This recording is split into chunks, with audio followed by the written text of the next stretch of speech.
ابھی تھوڑی دیر پہلے میں فیس بک پہ سکرولنگ کر رہا تھا تو ہمارے دوست برادر آصف محمود صاحب کی فیس بک کی ایک پوسٹ میرے سامنے آئی، جس میں انہوں نے ایک بڑا زبردست ریفرنس دیا، اور وہ آکسفورڈ یونیورسٹی میں کے ایک پروفیسر ہیں اور امریکن ہسٹورین ہیں ایجین روگن کا، اور ان کی جو ایک بڑی مشہور کتاب ہے دی عرب، ان کی جو ہسٹری ہے ان کے بارے میں. اور اس کتاب میں انہوں نے ایک بڑا زبردست ریفرنس دیا، اور جس میں انہوں نے کہا کہ 1947 میں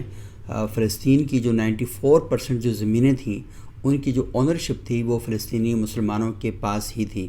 اور سلطنت عثمانیہ کی شکست کے وقت فلسطین کی جو 98% زمینیں تھیں وہ فلسطینی عربوں کے پاس ہی تھیں. تو اس ریفرنس کے اندر یہ جو بات عموماً کہی جاتی ہے، اور باچا خان صاحب سے بھی ایک بات منسوب ہے کہ وہ فلسطین گئے تھے اور وہاں جا کے انہوں نے عربوں سے کہا تھا کہ آپ اپنی زمینیں مت فروخت کریں ورنہ یہودی یہاں پر اپنا قبضہ کر لیں گے، بستیاں بسا لیں گے. تو یہ جو آرگومنٹ دیا جاتا ہے کہ فلسطینی اگر اپنی زمینیں نہ بیچتے تو وہاں پر آج یہودی نہ ہوتے، اور فلسطینیوں پر جتنا بھی ظلم اور تشدد ہو رہا ہے تو اس کی بنیاد اور وجہ وہ خود ہیں. تو یہ جو آرگومنٹ ہے کیونکہ بہت زیادہ پھیلا ہوا ہے اور اس کا بہت زیادہ پروپیگنڈا کیا جا رہا ہے، تو کچھ عرصہ پہلے مجھے ایک دوست ہیں جو بارسلونا میں رہتے ہیں، اور وہ جرنلسٹ ہیں، تو اکثر اوقات پاکستان آتے ہیں اور میں ان کے ساتھ یہاں پہ بڑی لمبی نشستیں میری رہتی ہیں، ہم ٹریول وغیرہ بھی اکٹھا کرتے ہیں. اور وہ بیسیکلی اسرائیل میں بھی جاتے ہیں اور وہاں سے ان کا جو پیپر ہے اس کے لیے وہ کام کر رہے ہوتے ہیں. تو ان سے میں نے کہا کہ یہ جو بات کی جاتی ہے تو اس پر آپ کیا کہیں گے؟ تو ان کا یہ کہنا تھا کہ جب فلسطین میں یہاں پر حالات خراب ہونا شروع ہوئے تو یہاں پر اصل میں متمول افراد نے اپنی کالونیاں بنائی ہوئی تھیں، اور یہ گیٹڈ کمیونٹیز تھیں اور بڑے بڑے گھر بنے ہوئے تھے. اور یہاں پہ اصل میں جب حالات خراب ہوئے تو آپ کو پتہ ہے کہ سب سے پہلے جو لوگ مائیگریٹ کرتے ہیں وہ ایلیٹ کلاس ہوتی ہے. جو ہی حالات خراب ہوتے ہیں وہ اپنے گھروں کو چھوڑ کے نکل جاتے ہیں. تو کچھ لوگوں نے گھر فروخت کر دیے اور کچھ لوگوں نے ویسے ہی گھر چھوڑ کے وہ وہاں سے نکل گئے. تو یہ جو گیٹڈ کمیونٹیز تھیں اور بڑی بڑی کالونیاں تھیں، یہ اصل میں یہودیوں نے آ کر، جن کو یہاں لایا گیا تھا تو انہوں نے آ کر خریدی تھیں، یا وہ گھر ان کو الاٹ ہو گئے تھے، ان پر انہوں نے قبضہ کر لیا تھا. تو کیونکہ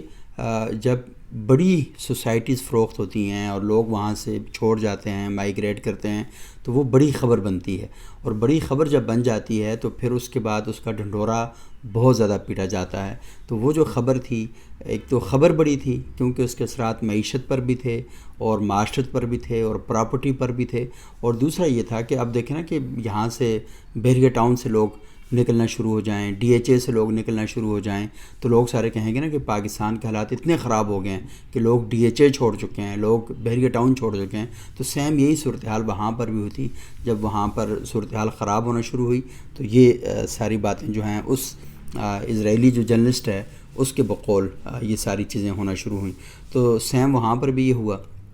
تو وہ جو خبریں ہیں وہ بہت زیادہ بڑی بن گئیں. اور صرف یہی نہیں ہوا، کیونکہ آپ کو پتہ ہے کہ جو زائنسٹ ہیں، یہ جو صہیونی ہیں، تو ان کے پاس میڈیا کا بھی ایک بڑا اسٹرانگ ٹول موجود رہتا ہے. تو انہوں نے بھی کیا کیا کہ اس وقت پھر ان خبروں کو زیادہ پھیلایا، مارکیٹ کو ڈاؤن کرنے کے لیے، اور اس کے لیے بھی کہ لوگ دھڑا دھڑ زمینیں فروخت کر رہے ہیں، تو یہ تاثر پیدا کرنے کے لیے تاکہ لوگ وہاں سے چھوڑ کے جائیں. لیکن آپ کے علم میں ہے کہ جب تک یہ جو سارا معاملہ جو ہے یہ چلتا رہا تو فلسطینیوں کے پاس اپنی زمینیں موجود رہی ہیں، اور وہ جو الاٹ کردہ زمینیں تھیں وہ ٹوٹل 4% تھیں، اور 2% کے وہ یہودی پہلے مالک تھے. تو ٹوٹل ملا کر یہ 6% زمینیں ہو گئیں. اور اگر یہ جو تاثر جو پیدا کیا جا رہا ہے کہ زمینیں بیچی بھی گئی ہوں گی، تو مگر وہ اتنی کم تھی کہ اعداد و شمار میں 1% کا بھی اضافہ نہ ہو سکے، یعنی 6% تھی. اور اس کے ساتھ ساتھ آصف محمود صاحب نے ایک اور ریفرنس دیا، اور وہ بڑا امپورٹنٹ ہے. وہ انہوں نے فرانس کے جو ڈپٹی اسپیکر ہیں راجر گریڈی کا انہوں نے ایک ریفرنس دیا.